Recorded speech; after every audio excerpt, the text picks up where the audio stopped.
METAL7080.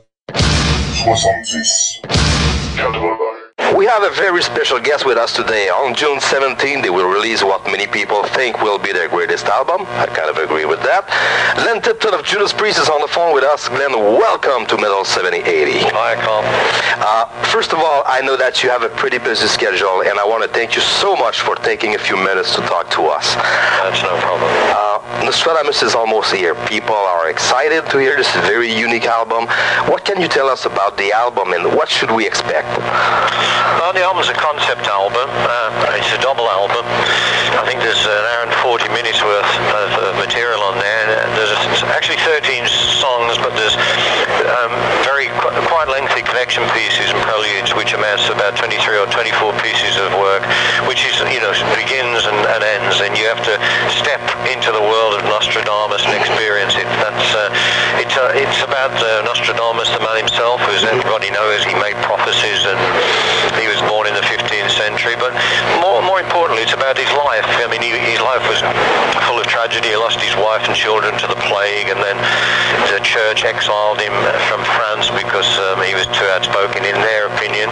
Yeah. But then he found a new love and a new life. So his life was very interesting, and for a guy from the 15th century to have his name still bandied around 500 years later, he must have been a very special person.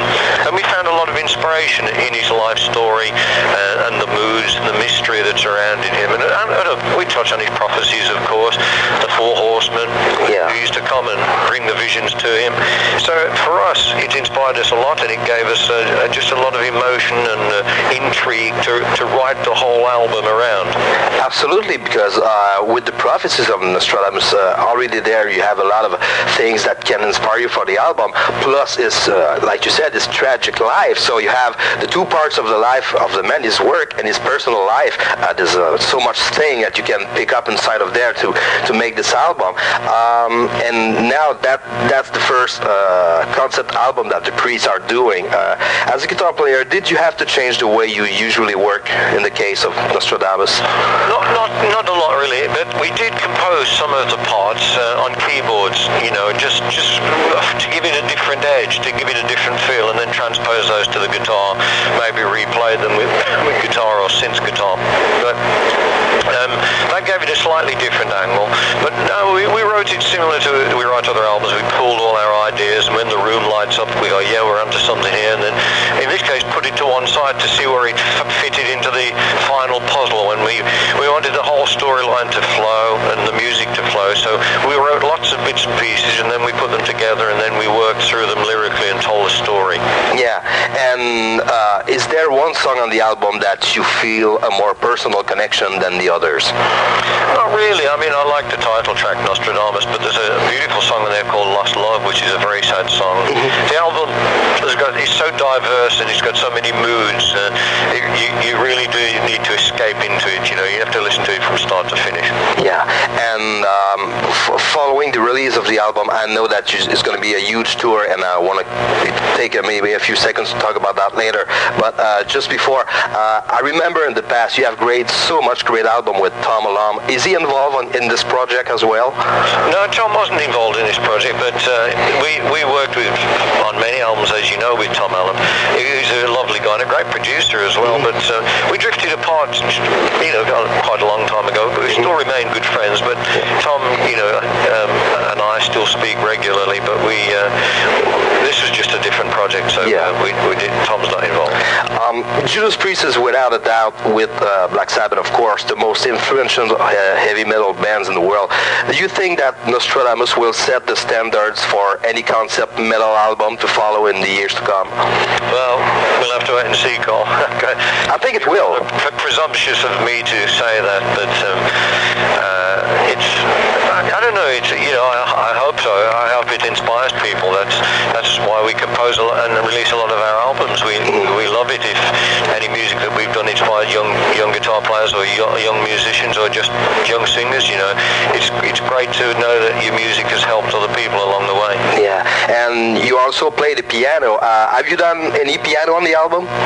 I've done bits and pieces, but I'm really not a pianist. I'm a guitar player. So we brought Don Airy came in and played. Although we composed and arranged everything, we brought Don Airy in to play the more serious keyboard parts, and we actually put some real strings on there. But Nostradamus isn't, in inverted commas, an orchestrated, rock band goes orchestration. It's nothing to do with that. It's got a lot more going for it. It's got a lot more character, really. Well, I can't wait to hear this album. I know it's going to be great, and I have heard Nostradamus so far, and I was totally blown away, so I'm sure the rest of the album will be just great. Following the release of the album, like we were talking a little bit earlier, we will embark on a huge world tour, and for the North American part of the tour, you will be joined by some great bands as well. And can you tell us a little bit about this North American tour? Heaven and Hell are going to be on tour with us, as you know, and then we've got Motorhead, and we've got Testament, all on the same bill. So it's a great classic heavy metal bill, and absolutely, it'll make for a great night and a great day. I think it will be the tour of the year, without any doubt. I have, go ahead.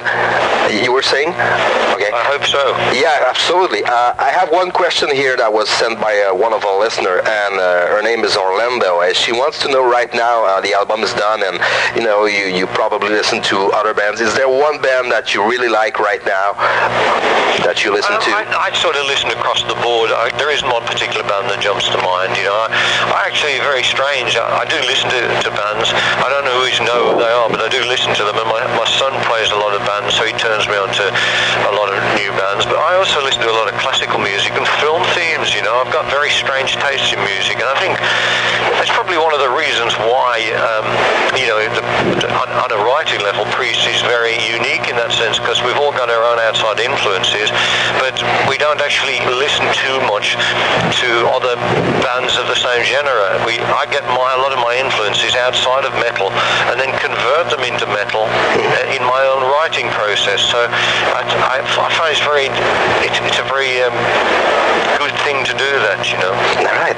And before I let you go, I have one question here. I would die if I wouldn't ask this one. I'm involved in a forum where we talk about music and albums and stuff, and I would like to ask you one question, and this one I call it the Defenders of the Faith myth. I've always thought that the album Defenders of the Faith was done using a wall of Marshall cabinets, and someone said that in fact the album was done using small Marshall combos, 50 watts. Is it true?